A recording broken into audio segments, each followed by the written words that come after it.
When billionaire Arthur Harrison's son began to fade and every expert failed, a maid's 12-year-old daughter saw what no doctor could and changed everything. In a house built on wealth and silence, a boy was dying, and no one could explain why. 6 months. For doctors, countless tests, all pointing to nothing. His father demanded answers. The experts offered theories, but the truth was sitting quietly in the corner. A maid's daughter, 12 years old, watching what no one else could see. Because sometimes, the smallest eyes notice what the smartest minds overlook. And what she saw would expose pride, save a life, and change everything they believed about medicine and about themselves. This isn't just a story about sickness and science. It's the story of how one child's quiet observation shattered an empire of certainty. And before I forget, where are you watching from today? Leave a comment below. Enjoy the story. A child's eyes saw the truth hidden in a room full of experts. 12-year-old Lily traced the outline of a water ring on a glass coffee table.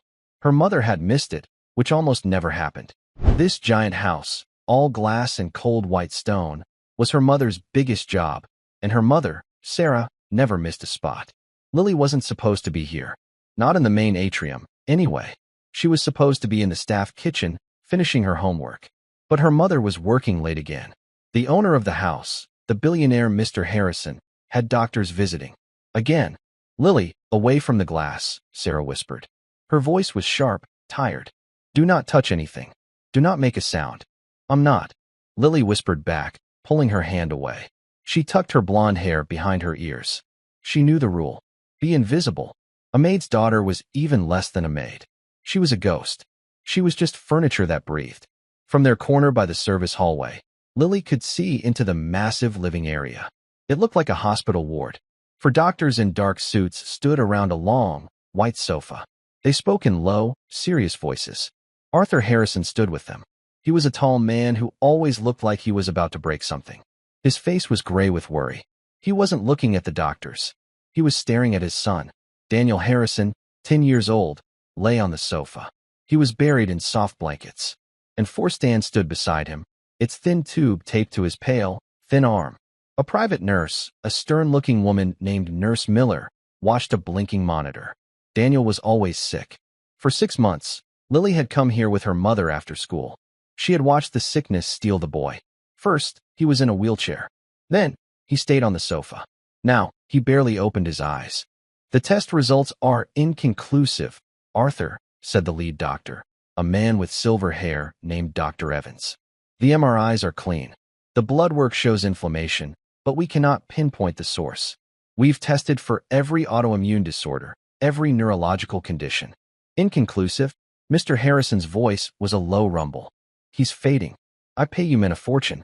Find an answer. We are suggesting a new round of experimental treatments, Dr. Evans said smoothly. A clinic in Switzerland. Lily tuned them out. She wasn't listening to their words. She was watching Daniel. She watched the way his fingers rested on the blanket. She watched the blue veins under his paper-thin skin. Her mother said she stared too much. It's rude, Lily. People don't like to be watched. But Lily couldn't help it. She was a noticer. In her backpack, she carried her most prized possession. It was a small, leather-bound book. It was her great-grandmother's journal. Great-grandma Rose wasn't just a war veteran. She had been a battlefield nurse in World War II.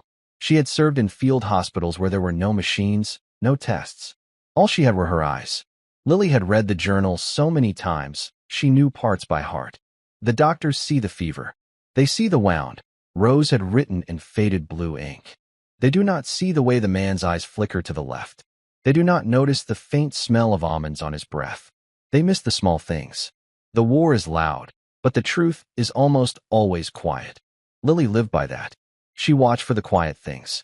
And she had noticed something about Daniel. She had seen it 3 times before. It was a symptom, but none of the doctors ever saw it. They were always too busy looking at their charts. It started now. It was silent. So silent, only a watcher would see it. First, Daniel's left hand, which had been relaxed, slowly curled. The pointer finger began to tap. A steady, rhythmic tap against his thumb. 1, 2, 3. Pause. 1, 2, 3. Pause. Lily's breath caught. He just seems so weak, Mr. Harrison was saying, his back to his son. He has no energy, no? His vitals are stable. Nurse Miller interrupted, her eyes on the monitor. Blood pressure is steady. Look at him. Lily wanted to scream. Stop looking at the machine. Now the second thing happened. Daniel's head, resting on the pillow, gave a tiny, almost invisible jerk to the right. It was not a seizure. It was not a tremor. It was a single, sharp tick. The tapping in his hand got faster. We believe a change of environment is crucial, Dr. Evans said, holding a tablet. The air quality in the Alps. He's doing it again, Lily whispered. Her mother grabbed her arm. Hush, Lily. What did I tell you? He's doing the thing with his hand, Lily insisted, her voice a little too loud. The room went silent. All four doctors, the nurse, and Arthur Harrison turned. They all looked at the small, blonde girl in the hallway. Lily felt her face burn red. Her mother's fingers dug into her arm like claws. Sarah, what is the meaning of this? Mr. Harrison snapped. His grief made him mean. Get your daughter out of here. I apologize, sir. Right away. Lily, let's go. Now. Sarah's voice was trembling. She was going to be fired. Lily knew it. But he's doing it, Lily said, pulling free of her mother's grip. She stepped out of the shadows and into the giant, sun-filled room. She felt as small as a bug under a magnifying glass. Dr. Evans looked insulted. Young lady, this is a private medical consultation. His hand, Lily said, pointing. She was terrified, but the words tumbled out. Look at his hand. The left one. Everyone looked at Daniel. The boy's hand was perfectly still. The tapping had stopped. The head jerk was gone. Lily's heart sank. It was gone. There is nothing wrong with his hand, Dr. Evans said, his voice dripping with annoyance. It was tapping, Lily stammered. His pointer finger. 3 times. And then his head jerked. He does it every time before he gets one of his bad spells. Nurse Miller scoffed. A bad spell. We are monitoring for seizure activity. There is none. It's not a seizure, Lily said. It's different. It's smaller. And it happens right before he gets the bad headaches and the fever. I've seen it. You just missed it. Lily, Sarah gasped, rushing forward to grab her. Mr. Harrison, I am so sorry. She reads too many strange books. She has an imagination. An imagination? Dr. Evans said. She is interrupting our work. She is upsetting the patient. Mr. Harrison looked at Lily. His eyes were cold. Get her out. And Sarah, your services are no longer required. Tears sprang to Lily's eyes. Her mother's face went white. She had done it. She had gotten her mother fired. All because she couldn't keep quiet. No, wait, Lily said desperately. She ran toward the sofa. Get back, Nurse Miller commanded, putting a hand out. It's not just the tapping. Lily shouted. It's the smell? Can't you smell it? That stopped them. Mr. Harrison frowned. Smell what? Dr. Evans looked confused. There is no odor here. There is, Lily insisted. She leaned closer to Daniel. The nurse tried to pull her back, but Mr. Harrison held up a hand. Let her. Lily put her face near Daniel's head, near his hair. It was faint. So faint. But she knew it. It smelled like her father's workshop. It smells like burnt sugar, Lily said, looking up at the doctors. Or like burnt almonds. Sweet. And sad.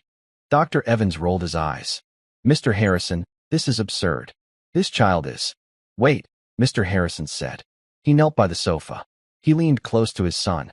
He inhaled deeply. His head snapped up. He looked at Dr. Evans. His face was pale. She's right. He whispered, a new, terrible fear in his eyes. There is a smell. It's sweet. Dr. Evans suddenly looked less confident. He leaned in. The other doctors leaned in. They were all sniffing the boy's hair and skin. I don't smell anything, Dr. Evans said, but he looked worried. You're not trying, Lily said. It's right there. Arthur, this is stress, Dr. Evans tried to reassure him. You're overtired. It was the tapping, then the head jerk, then the smell, Lily said, her voice steady now. Her great-grandmother's courage was flowing into her. That's the order. I've seen it 3 times. And about an hour later, he gets very, very sick. Mr. Harrison stood up. He looked at the team of expensive doctors. Then he looked at the 12-year-old maid's daughter. You've seen this pattern 3 times? He asked Lily. Lily nodded. The last time was last Tuesday. He did the tapping. You were on a phone call. The nurse was changing his forebag. He did the head jerk. Then he said his head hurt. 2 hours later, he had a fever of 103. A heavy silence filled the room. The doctors looked at each other. Nurse Miller opened her mouth, then closed it. "And you," Mr. Harrison said to Dr. Evans. "You, with all your machines and your tests. You never saw this." It's anecdotal," Dr. Evans stammered. "A child's observation. It's a pattern," Mr. Harrison said. "And it's the only pattern we've had in 6 months." He turned to Sarah, Lily's mother, who was still standing frozen by the door, ready to be thrown out. "Sarah," Mr. Harrison said. "Yes, sir," she whispered, her hands shaking. "Your daughter," he said, his voice flat. "She will stay here. With Daniel. Sir, she will sit in this room. And she will watch him. If he taps, if he jerks, if she smells anything, she will tell us." Immediately, Dr. Evans stepped forward. "Mr. Harrison, this is highly irregular. We cannot base a diagnosis on burnt sugar." Mr. Harrison turned to the doctor. His eyes were like ice. "You have failed me for 6 months. You've brought specialists from all over the world. They have all failed. This girl, this child, has seen something you all missed." He pointed a finger at Dr. Evans. "So from now on, you work for her." Lily's mother, Sarah, stood frozen by the door. Her hands were pressed to her mouth. She was not fired. That was the first thought. The second, more terrifying thought was, what happened now? Dr. Evans adjusted his expensive tie. His face was a mask of professional calm, but his eyes were furious. He had been humiliated by a child. "Mr. Harrison," Dr. Evans said, his voice tight, "I must advise you. This is unorthodox. We are medical professionals. She is a girl. You are placing your son's health in the hands of an anecdote."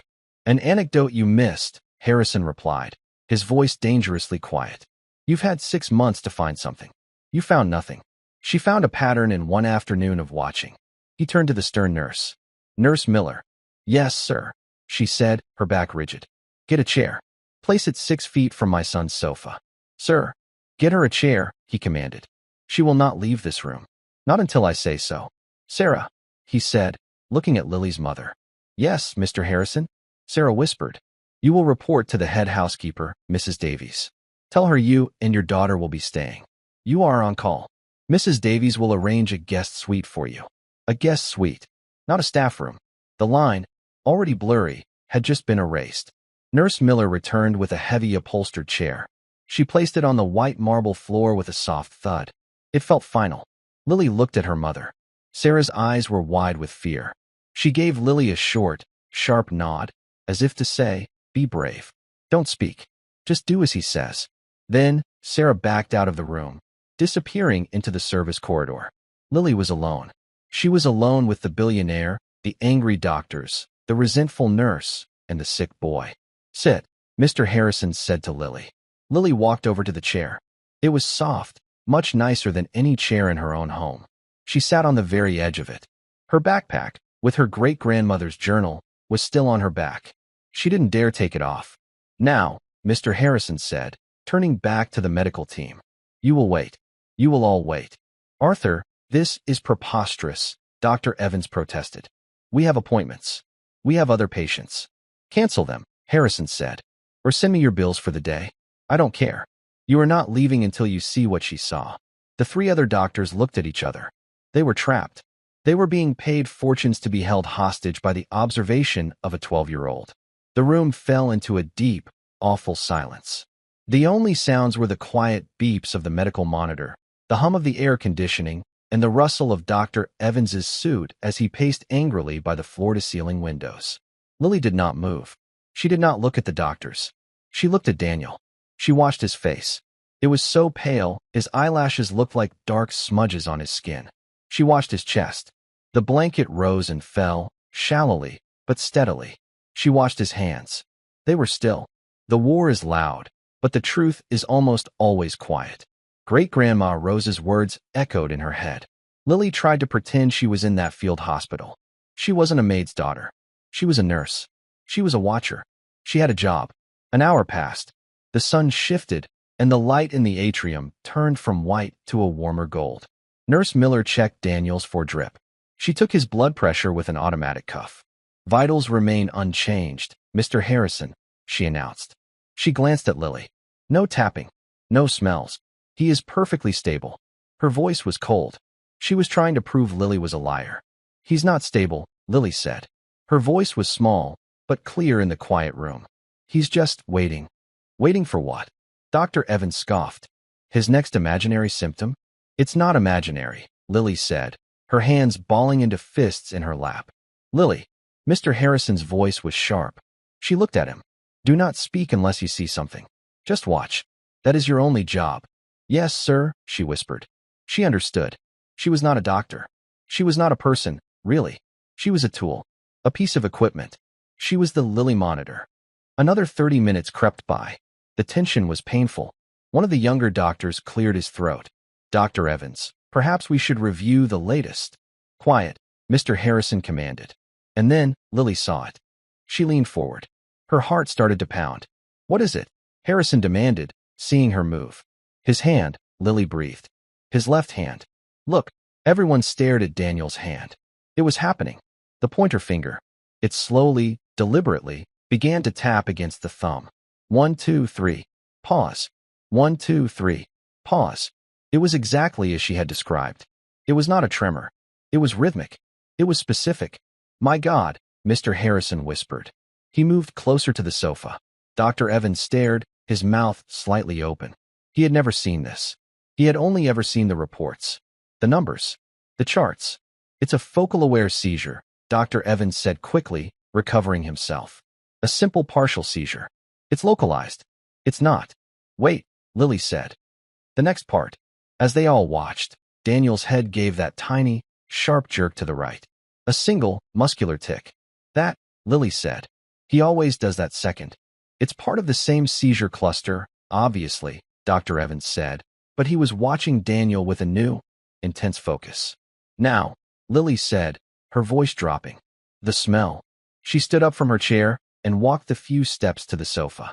She leaned over the boy. Nurse Miller started to object, but Mr. Harrison waved her to silence. Lily inhaled near Daniel's hair. It was there. Faint, but stronger than before. The smell of burning sugar. A sweet, metallic, sick smell. It's here, she said, looking at Mr. Harrison. Harrison knelt beside her. He sniffed. His face went gray. Yes, it's stronger. He looked at Dr. Evans. You smell this. It was not a request. Dr. Evans, the top neurologist in the state, looked deeply uncomfortable. But he bent down and put his nose near the 10-year-old's head. He was silent for a long moment. He inhaled again. It's faint, he said. He sounded shaken. Acetone. No. It's fruity. Or, yes, like burnt sugar. He straightened up. The look of arrogance was gone. He looked confused. He looked, for the first time, afraid. What is it? Mr. Harrison demanded. What does that mean?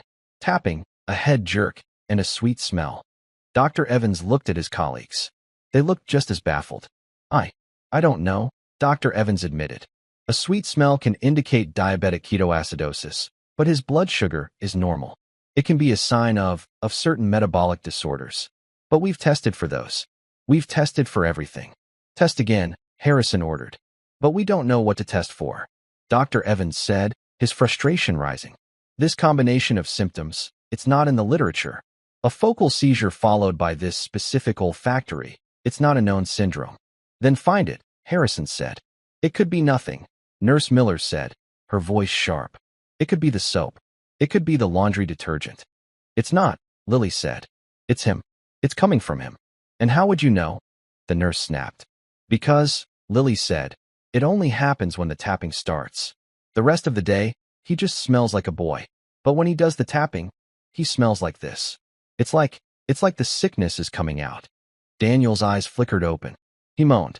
My head, he whispered. His voice was a dry rasp. Nurse, my head hurts. Lily looked at the clock on the wall.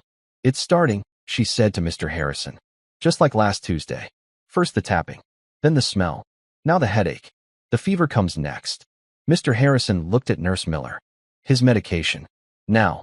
Yes, sir. The nurse hurried to prepare a syringe. Dr. Evans was watching Lily. He was no longer looking at her as a child. He was looking at her as a variable he could not explain. How long have you suspected this? He asked her. Lily shrank back a little. I don't suspect, sir. I just watch. She has a book, Sarah said.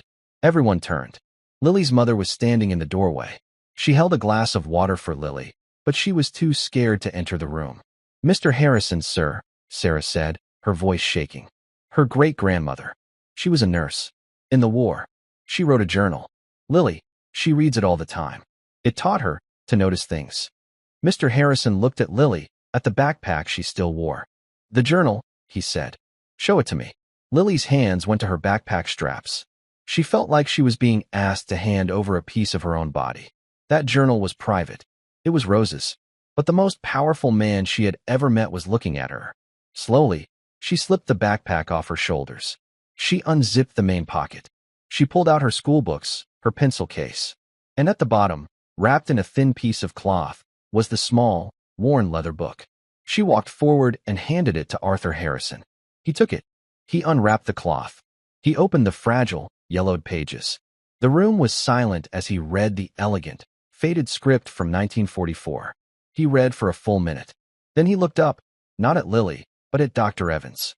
"She writes here," Mr. Harrison said, his voice holding a strange new respect. "The machines can tell you if a heart is beating, but they cannot tell you why it is beating. They cannot see the spirit. They cannot see the small changes that warn of the coming storm. The truth is in the details the doctors are too proud to see." He closed the book gently. He handed it back to Lily. "You will stay, Lily," he said. "You will not just watch. You will tell Dr. Evans what you see. You will tell him what you think." "Sir, I must object," Dr. Evans said. This is the new plan, Dr. Harrison said, his voice like iron. "You and your team will work from this room. You will not leave. You will have your computers, your phones. You will research burnt sugar and focal seizures. You will test for every metabolic disorder you missed. And your primary source, your consultant, is this 12-year-old girl. Now get to work." The vast living room, once a showpiece of cold, modern wealth, had become a prison.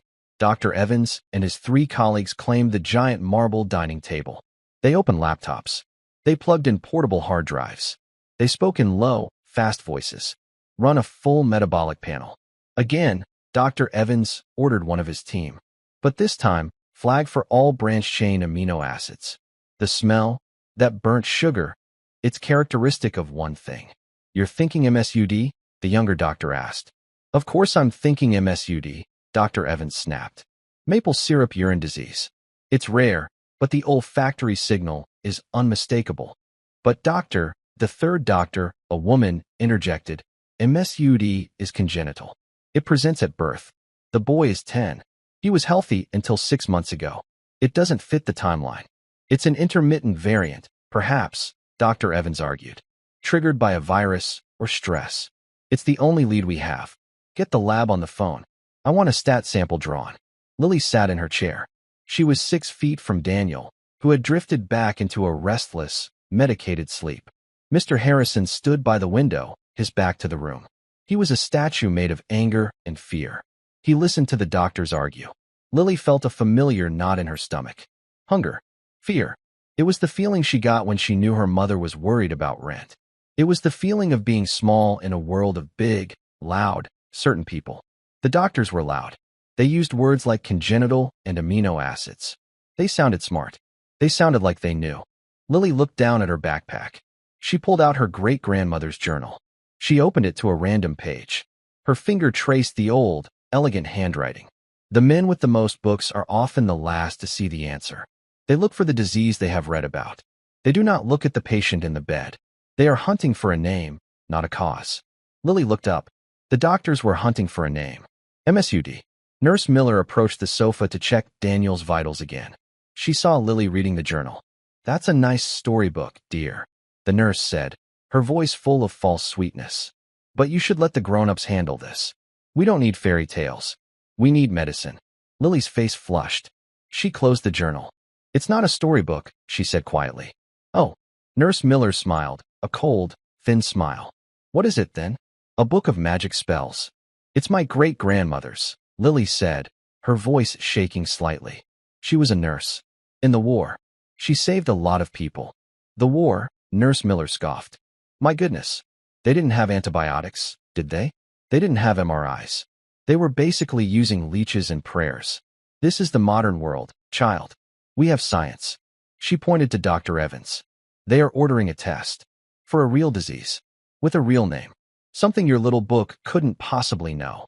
Lily shrank back. Maybe the nurse was right. Maybe she was just a stupid girl with a stupid book. Maybe the burnt sugar smell was this MSUD thing. But a small, stubborn voice inside her, a voice that sounded a lot like Rose, whispered, "It doesn't fit." Why was Daniel healthy for 10 years? Why did the sickness start 6 months ago? She looked at Daniel. She thought back. She tried to remember every time she had seen him. He was in the wheelchair, after he tried to play soccer with his cousins.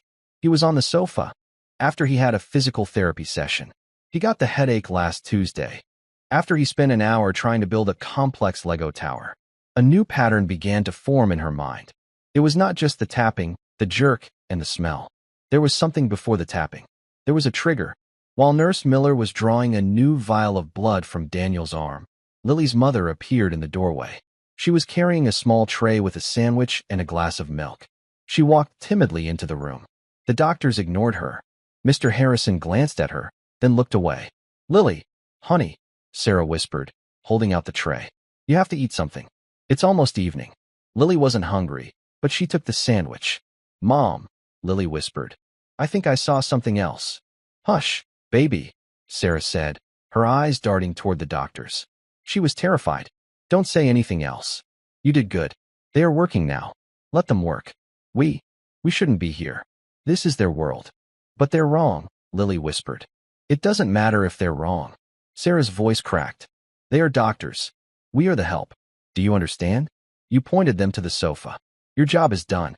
Now be quiet. Eat your sandwich. Do not get us thrown out of here." Lily looked at her mother's pale, frightened face. She looked at the team of doctors, who were now on a conference call with a specialist in another state. They were all talking about MSUD. Lily felt torn in two. Her mother was right. She should be invisible. But Great-Grandma Rose's words were in her head. The truth is in the details the proud men miss. Being proud was a luxury. Lily was not proud. She was just a watcher. An hour later, the stat test results came back. A message pinged on Dr. Evans's laptop. He read it. His face, which had been confident, turned pale. "What is it?" Mr. Harrison demanded, turning from the window. "The test," Dr. Evans said, his voice flat. "The metabolic panel for maple syrup urine disease." "And it's negative," Dr. Evans said, disbelief in his voice. "Completely, totally normal. He doesn't have it." The room was plunged back into silence. The only lead they had, the only real disease they could name, was a dead end. The younger doctor threw his hands up. "Then we're back to square one. There is no known condition that combines these symptoms." "There must be," Harrison growled. "Arthur, we've tested for everything," Dr. Evans said, his voice rising in frustration. "Neurological, autoimmune, metabolic, genetic. We have nothing. The symptoms, the tapping, the smell, they are anomalies. They don't connect." "Yes, they do," Lily said. Every head in the room turned to her. Her mother, who had been hiding in the hall, gasped. Nurse Miller rolled her eyes. "Oh, please. Not again." Lily stood up. Her legs were shaking, but she held the leather journal in her hands. She held it like a shield. "What did you say?" Mr. Harrison said, walking toward her. "They do connect," Lily said, her voice clearer now. You're looking at the wrong part. You're looking at the sickness. You're not looking at what happens before the sickness." Dr. Evans looked insulted. "And what happens before, little girl?" "He gets tired," Lily said. Dr. Evans stared. "He gets tired. Of course he gets tired. He's critically ill. That is a result, not a cause." "No," Lily insisted. "Not sleepy tired. His muscles get tired. I've seen it. He tries to do something. He tries to build with his Legos, or eat with a fork, or stand up. He tries really, really hard. And his muscles, they just stop. They give out. He gets weak." She pointed at Daniel. And then, maybe a few minutes later, the tapping starts. And then the head jerk. And then the smell. And then the headache. She looked straight at Dr. Evans. "It's not the sickness that makes him tired. It's the trying that makes him sick." A new, strange silence fell over the room. Mr. Harrison looked at Dr. Evans. The doctor's face was a blank mask. He was processing this. "Uh-huh," the female doctor at the table said, her eyes widening. "Uh-huh, Dr. Evans. If the trigger is muscular exertion, if it's an exercise-induced event." Dr. Evans's eyes snapped to hers. The arrogance was gone, replaced by a frantic, academic spark. A metabolic myopathy, Dr. Evans whispered. A channelopathy. The muscles fatigue, they can't recover, and they release a toxin. A byproduct. And that is what we are smelling. And that is what is causing the focal seizure. He turned to his team. We've been hunting for the wrong thing. We've been testing his blood while he's at rest. We need to test him after an event. He looked at Mr. Harrison. Arthur, this is a breakthrough. This changes the entire field of inquiry. Mr. Harrison did not look at Dr. Evans. He was looking at Lily. He was looking at the small girl in the oversized chair, clutching a 70-year-old book. We need to trigger an event, Dr. Evans said, his mind racing. We need to induce muscle fatigue. Gently, so we can draw blood at the precise moment of failure. No, Mr. Harrison said. Dr. Evans stopped. Arthur, it's the only way to be sure. We have to. You will not trigger anything in my son, Harrison said. You will not hurt him. We will wait. And this time, he said, turning to Lily, you will tell us when it's about to begin. You will tell us when you see the trying. Lily nodded, her heart hammering. She had done it. She had changed their path. Nurse Miller stood in the corner, her arms crossed, her face a mask of pure fury. She had been wrong. The magic book and the girl had just beaten her modern science. The silence in the atrium stretched for 2 hours. It was a heavy, ugly silence. The doctors sat at the marble table. They stared at their screens. They had run out of ideas. Their grand theory about MSUD was wrong. They were back to zero. Nurse Miller busied herself, checking the monitors. Her movements were sharp, irritated. She avoided looking at Lily. Lily sat in her chair. She was a statue. She watched Daniel. She watched him breathe. She was waiting. She didn't know what for. She just knew she had to wait. Her mother, Sarah, came in and out. She brought Lily a bottle of water. She brought a warm cloth for Daniel's forehead. She moved like a mouse, desperate not to be noticed by the annoyed doctors. Lily opened her great-grandmother's journal. She needed to hear Rose's voice. Her finger found a passage she had marked. Men of medicine are impatient. They want to cut, to inject, to act. They forget that the body has its own language. It speaks in its own time. True healing begins not with a needle, but with patience. You must wait for the body to tell its secret. Lily closed her eyes. I'm waiting, Grandma Rose, she thought. I'm listening. Mr. Harrison stood by the window. He had not moved. He was staring at the gardens, but he saw nothing. He was a man made of coiled steel, ready to snap. This is pointless, Arthur, Dr. Evans finally said, breaking the silence. He's stable. The event is over. Whatever that was, it's gone. We're wasting our time. We should move him to the hospital. We need a full neurology team, not this. He gestured vaguely at Lily. You said you'd wait, Mr. Harrison said, his voice flat. He did not turn around. We waited. We saw the tapping. We saw the smell. The tests were negative. It was a dead end. It wasn't, Lily said. Her voice, though small, cut through the tension. Dr. Evans sighed, turning to her. Child, we have explained this. The test for MSUD was negative. Your burnt sugar theory was wrong. My theory wasn't burnt sugar, Lily said, standing up. She felt a new, cold bravery. My theory was the pattern. You're still not looking at the trigger. The muscle fatigue idea? Dr. Evans scoffed. It's too vague. It's not a diagnosis. Then watch, Lily said. She pointed. He's waking up. Daniel Harrison was stirring. His eyes flickered open. He looked around, his gaze foggy from the pain medication. Mr. Harrison, Lily said, her voice sharp. Come here. Watch. Harrison turned from the window. He crossed the room in 3 long strides. The doctors all stood up, sensing a shift. Daniel, Mr. Harrison said, his voice softer than Lily had ever heard it. Son, how are you feeling? Thirsty, Daniel whispered. His voice was a dry rasp. My, water. He lifted his right arm. He was trying to reach for the glass of water on the side table, just inches from his hand. His arm trembled. The muscles in his forearm stood out, tight, like wires. He was fighting. He was trying. Lily held her breath. That's it, she whispered. That's the trying. Daniel grunted, frustrated. He couldn't make his hand grip the glass. His fingers brushed it. The glass tipped, spilling ice water onto the expensive blankets. I can't, Daniel panted. He was exhausted from the tiny movement. His arm fell back to his side, useless. It's okay, son, Mr. Harrison started to say. No, Lily shouted. It was so loud, everyone jumped.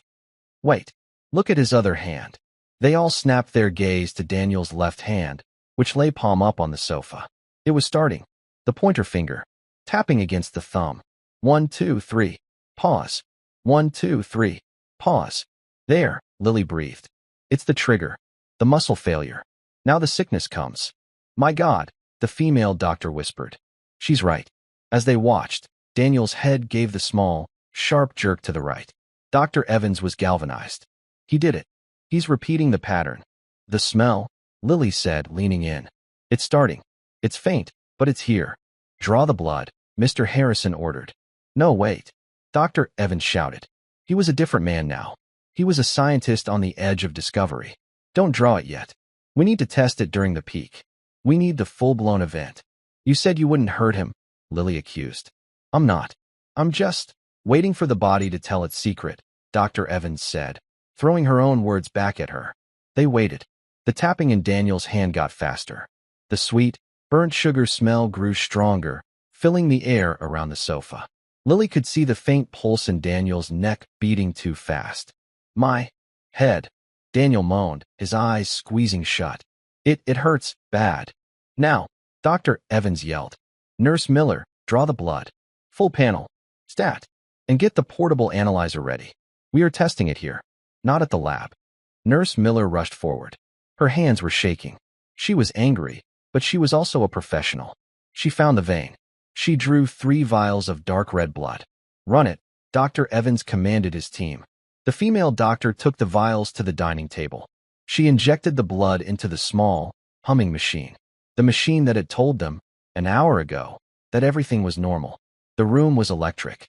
The only sounds were Daniel's low moans, Nurse Miller's sharp, clinical movements as she administered pain relief, and the beeping of the analyzer. Lily stood by Mr. Harrison. She was trembling. She had done all she could. Now, the machines had to talk. It's the fever, she whispered. It's coming next. Mr. Harrison put a heavy hand on her shoulder. He wasn't comforting her. He was holding on to her. He was using her as an anchor. Ping. A small, electronic sound from the laptop at the table. Dr. Evans and his team huddled around the screen. Lily watched their faces. She saw confusion. Then she saw disbelief. No, Dr. Evans whispered, staring at the numbers. That's not possible. What is it? Harrison demanded. What's wrong? The potassium, Dr. Evans said, his voice full of awe. His serum potassium level it's 8.2. It's astronomical. What does that mean? Harrison growled. It means he should be dead, the female doctor said, looking up. A level that high. It causes immediate, fatal cardiac arrest. But his heart it's still beating. Dr. Evans was reading the other numbers. And the myoglobin, the rhabdomyolysis, his muscle tissue is literally breaking down. It's releasing all this potassium into his bloodstream. His body is poisoning him. He looked at his colleague. Muscle exertion, followed by weakness, followed by a massive potassium dump. A focal seizure. It's not a neurological disorder. It's a channelopathy. A genetic, oh my word. He looked at Mr. Harrison. The arrogance was gone, replaced by the wild, excited look of a man who has just solved the unsolvable. I know what this is, Dr. Evans said. What? It's called hyperkalemic periodic paralysis. Hyper, too much. Kale Mike, potassium. It's a genetic mutation. It's incredibly rare. The channels in his muscle cells, they don't work right. When he exerts himself, they panic. They don't process potassium. They dump it. All at once. It paralyzes the muscles, and it floods the blood. The tapping isn't a seizure, not really. It's the nerves misfiring from the potassium poisoning. The smell, it's the smell of his body trying to process a lethal dose of its own chemicals. Mr. Harrison was pale. Genetic? Yes. You, or his mother. A carrier. Can you fix it? Harrison whispered. Fix, Dr. Evans said. No, it's in his DNA. But we can manage it. We can treat it. Now that we know, we've been doing everything wrong. We've been giving him 4 fluids, probably loaded with potassium. We've been treating him for epilepsy. We were making it worse. We were killing him. He shook his head, looking at the data. But now we can save him. It's a simple fix. A special diet, low in potassium. Glucose injections during an attack to force the potassium back into the cells. It's not a death sentence. It's a life sentence. But it's life. The room was silent. The weight of the last 6 months, the fear, the anger, it all settled. Mr. Harrison finally let go of Lily's shoulder. He walked to the sofa and knelt by his son. Daniel's breathing was already easier. The pain medication was working. Harrison looked at the boy. Then he looked back. He didn't look at the $10,000 a day specialist. He didn't look at the nurse. He looked at the 12-year-old girl in the worn-out sneakers. Lily, he said. His voice was rough. Yes, sir. The journal, he said. Your great-grandmother. Rose, Lily whispered. Rose, he repeated. She would be very proud of you. Lily felt tears, hot and fast, sting her eyes. She wiped them away, embarrassed. In the corner, Nurse Miller stood stiffly, her face pale. She watched the billionaire look at the maid's daughter with a respect he had never, not once, shown her. She had been beaten, and she knew it. The tension in the room did not break. It simply changed. It was no longer the sharp ice of fear. It was the heavy, wet air after a storm has passed. Dr. Evans's team was moving fast. The female doctor was on the phone with the pharmacy at the state's largest hospital. Yes, and 4 of D10. Immediately. And oral glucose tablets. No, not a guess. It's a confirmed diagnosis of hyperkalemic periodic paralysis. The patient is a 10-year-old male. Nurse Miller stood by the 4-pole, her hands by her sides, her face pale. She was useless. Her entire 6-month treatment plan had been wrong. Worse, it had been harmful. Dr. Evans, his face flushed with the shame of his error and the thrill of discovery, was already writing new orders. We need to monitor his heart. The EKG is showing peak T waves. He's on the edge of a full cardiac event, he said, mostly to himself. Get the glucose into him. Now. It will act as a key, forcing the potassium from his blood back into his cells. It's a temporary fix, but it's the one we need. Mr. Harrison had not moved from his son's side. He watched Daniel, whose breathing was still shallow, his face tight with pain. Will he be all right? You said. He will be, Dr. Evans said. He walked over to Mr. Harrison. He looked smaller. The arrogance was gone. Sir, what we've been giving him, the standard saline drip, it's loaded with electrolytes, including potassium. We were, as she said, making it worse. Every time he had an attack, we were pouring gasoline on the fire. He glanced at Lily, who was standing by her chair, her great-grandmother's journal held tight to her chest. I was treating the chart, not the boy. I was looking for a common disease. I never, not for 1 second, considered something this rare. I dismissed the symptoms because they didn't fit my textbooks. He looked directly at Lily. His eyes were clear. You, young lady, you didn't have any textbooks. You just had your eyes. You saved his life. I have been a doctor for 30 years.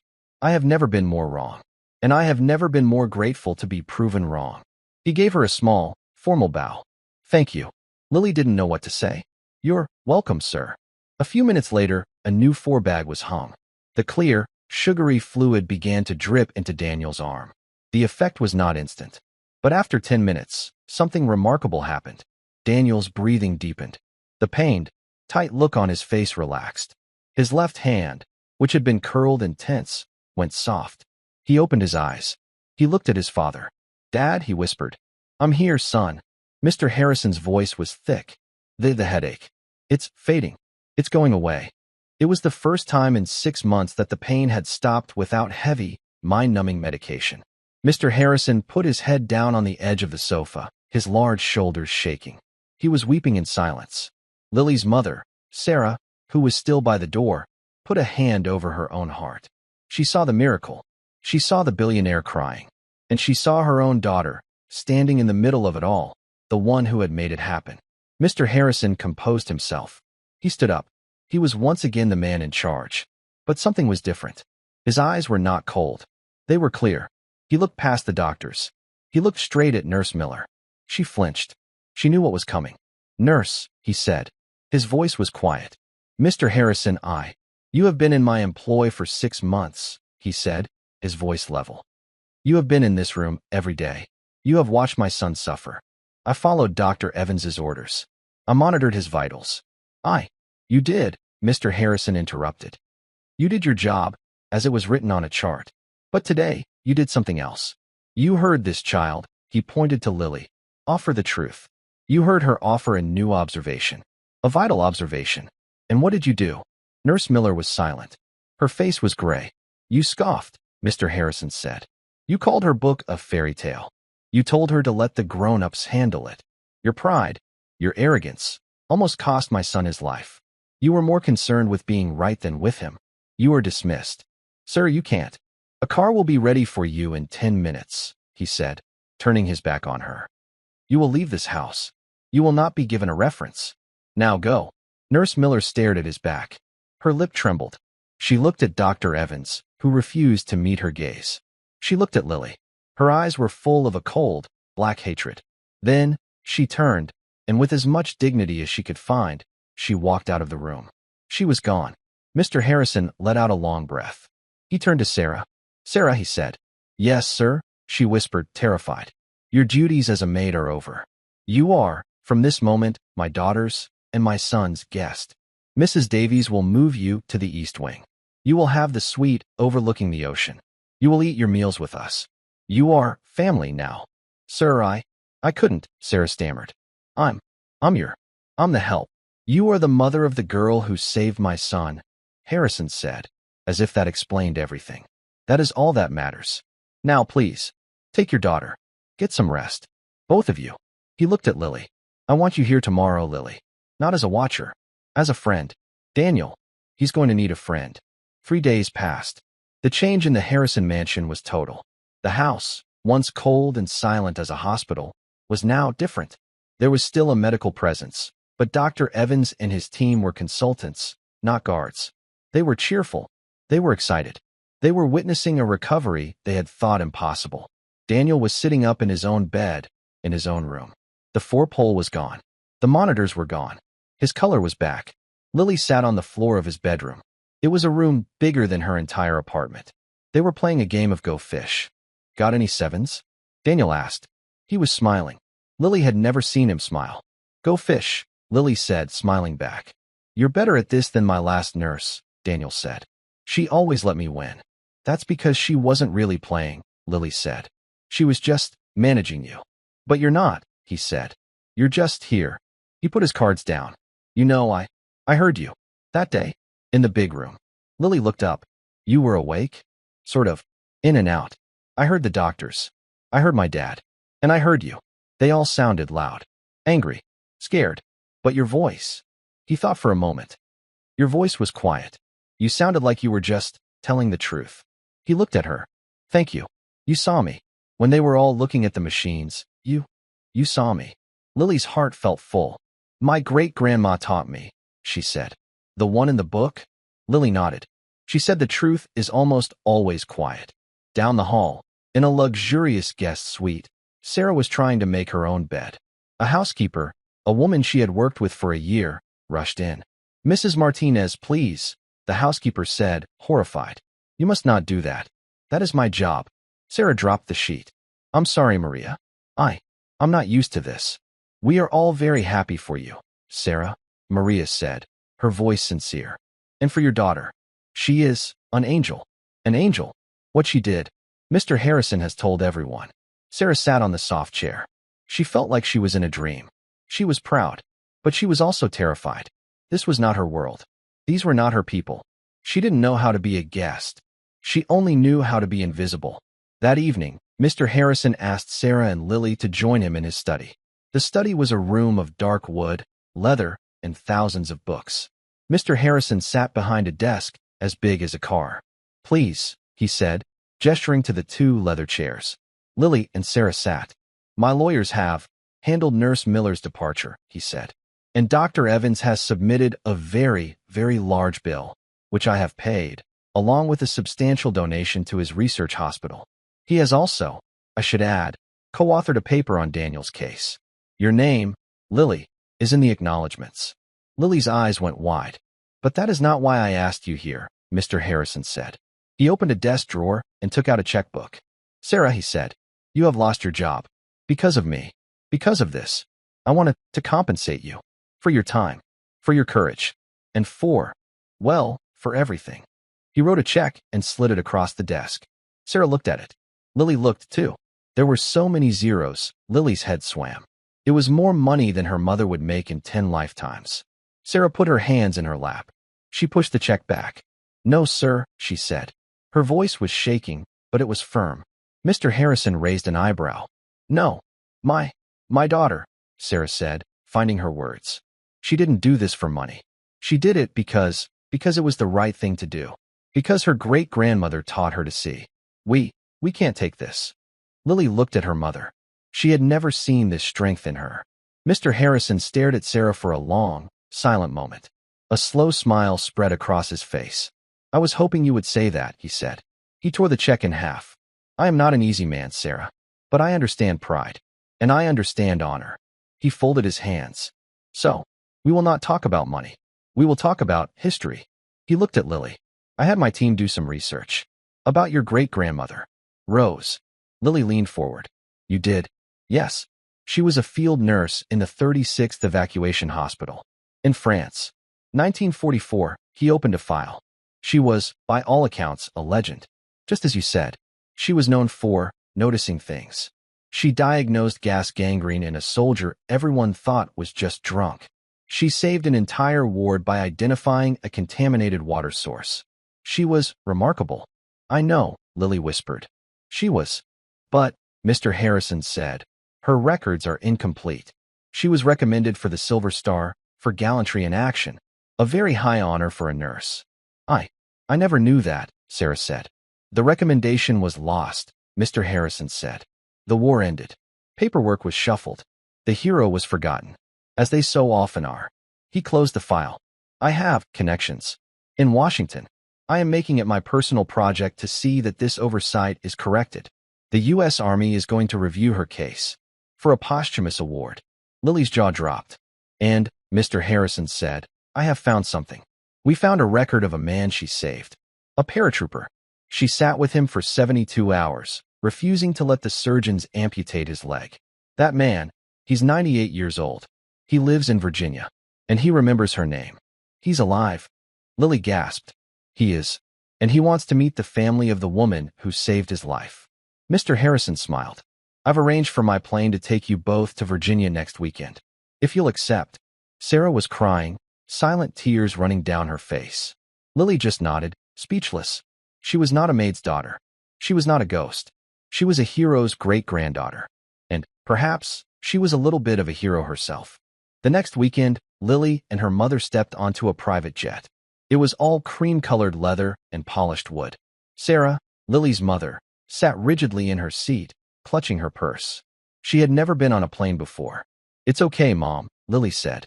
Mija, Sarah whispered. I don't belong here. You do, Lily said, her voice firm. She wasn't focused on the luxury. She held her backpack on her lap. Inside was the journal. She was going to meet someone who had known Rose. It was the only thing that mattered. They flew for 2 hours. A black car met them on the tarmac in Virginia and drove them to a small, neat suburban house. Before they could knock, the door opened. A woman in her 60s smiled. You must be Sarah and Lily. Please, come in. Dad is waiting. In the living room, sitting in a wheelchair by the window, was an old man. He was thin, his skin like paper, but his eyes were bright. Mr. Pierce? Sarah asked softly. Please, call me John. He smiled. The family of Rose. I never thought I'd live to see this day. Please sit. Lily and Sarah sat on a floral sofa. It's an honor to meet you, sir, Lily said. No, child, John said. The honor is all mine. You look like her a little. Around the eyes. She had sharp eyes. Kind, but sharp. She didn't miss anything. Lily felt a shiver go up her spine. Mr. Harrison. He told us you knew her, Lily said. In the war. Knew her? John let out a small, dry laugh. Young lady? I owe her.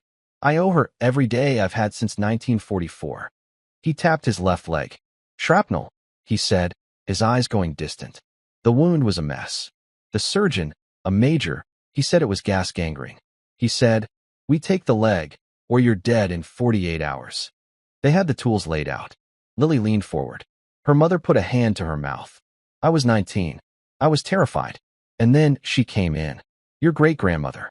She put her hand on the surgeon's arm. She said, "Stop, Major." He chuckled. He was furious. But Rose, she wasn't afraid. She said, "He doesn't have gangrene." The doctor said, "Look at it. It's dying." And she said, "No, smell it." The doctor looked at her like she was crazy. But she said, "Gangrene smells like rotten meat. This smells like hot pennies. It's not infection. The shrapnel is still in there, cooking him from the inside. That's the smell." Lily's hands flew to her own mouth. "It smells like burnt sugar." John's eyes met hers. The doctor, he didn't believe her. He wanted to cut, but she shamed him into checking the x-ray first. She was right. My leg was full of metal. She saved me. She did more than that, John said, his voice thick. The surgeon walked away. He was too proud. But Rose, she stayed. She spent 2 days, with just a pan of saline and tweezers, picking out those metal bits. She never slept. She saved my leg. She saved my life. He looked at Lily. "I heard what you did. For that rich man's boy. You have her blood, child. You have her eyes." Lily's whole body was trembling. She wrote it all down. She handed the small, leather journal to him. The old man's hands shook as he took it. He held it to his face. "I never saw her sit," he said, tears in his eyes. "She was always working, always watching." He handed the journal back. "That is a precious thing. You keep that. You be it." Then he wheeled himself to a small desk, pulled out a dark blue box, and wheeled back. "The army, they gave me this for that wound," he said. He opened the box. Inside, on faded silk, was a purple heart medal. "Oh no, sir," Sarah gasped. "We couldn't. I am 98 years old," John said, his voice suddenly strong. "I have no children. I've had this medal for almost 80 years. And I have known, every single day, that it belongs to her. The army, they forget. Paperwork gets lost. But the men who were there, we don't forget. A hero is a hero." He pressed the box into Lily's hands. "You take this," he said. "It belongs to her. You remember the blood that's in you. It's the blood of a woman who wasn't afraid to tell the proud men they were wrong." Lily closed her hands around the box. It was heavy. It was real. 2 weeks later, the Harrison mansion was quiet. But it was the quiet of a home, not a hospital. In the back garden, Daniel Harrison was throwing a baseball. His arm was weak, but he was throwing it. "Okay, a little harder this time," he called out. Lily, standing 10 feet away in a brand new glove, caught the ball. "You're getting better," she said. "My new diet," he said, puffing. "It's weird. No bananas. But I'm not sick. I haven't had a bad spell in 16 days. "That's because they're not bad spells," Lily said. "It's just hyperkalemic periodic paralysis. It's just a name." "You're a weirdo, Lily," he said, smiling. "But I'm glad you're here." "Me too," she said, throwing the ball back. Nearby, her mother, Sarah, sat at a patio table with a laptop. She was no longer a maid. Mr. Harrison was training her to be the new estate manager. Dr. Evans had called. The medical paper on Daniel's case, with Lily's name in the acknowledgments, was published. The Army had also called. They were officially reviewing Rose's service record for a posthumous award. Lily reached into her pocket. She touched the cool metal of the Purple Heart. Daniel missed the catch. The ball rolled to her feet. "Sorry," he called. Lily picked it up. She looked at the giant glass house. She looked at her mother, her brow furrowed in concentration. She looked at Daniel, a boy who was alive because she had listened. A child's eyes saw the truth hidden in a room full of experts. Lily realized her great-grandmother's journal wasn't just a book of memories. It was a book of instructions. She wasn't a ghost. She wasn't invisible. She wasn't just a maid's daughter. She was a watcher. She was a noticer. And she was just getting started. "It's okay," Lily called back, raising her glove. "Try again." And that brings our story to a pause for now. Whenever I share one of these tales, my hope is that it offers you a little escape from the everyday, a moment to simply drift away. I'd love to hear what you were up to while listening, maybe unwinding after a long day, cruising on a late-night drive, or just relaxing at home. Leave a comment. I truly read every single one. If you want to make sure we meet again, hitting like and subscribing really helps. We're always looking to make our stories better, so any feedback you share in the comments is more than welcome. Thank you for sharing this time with me.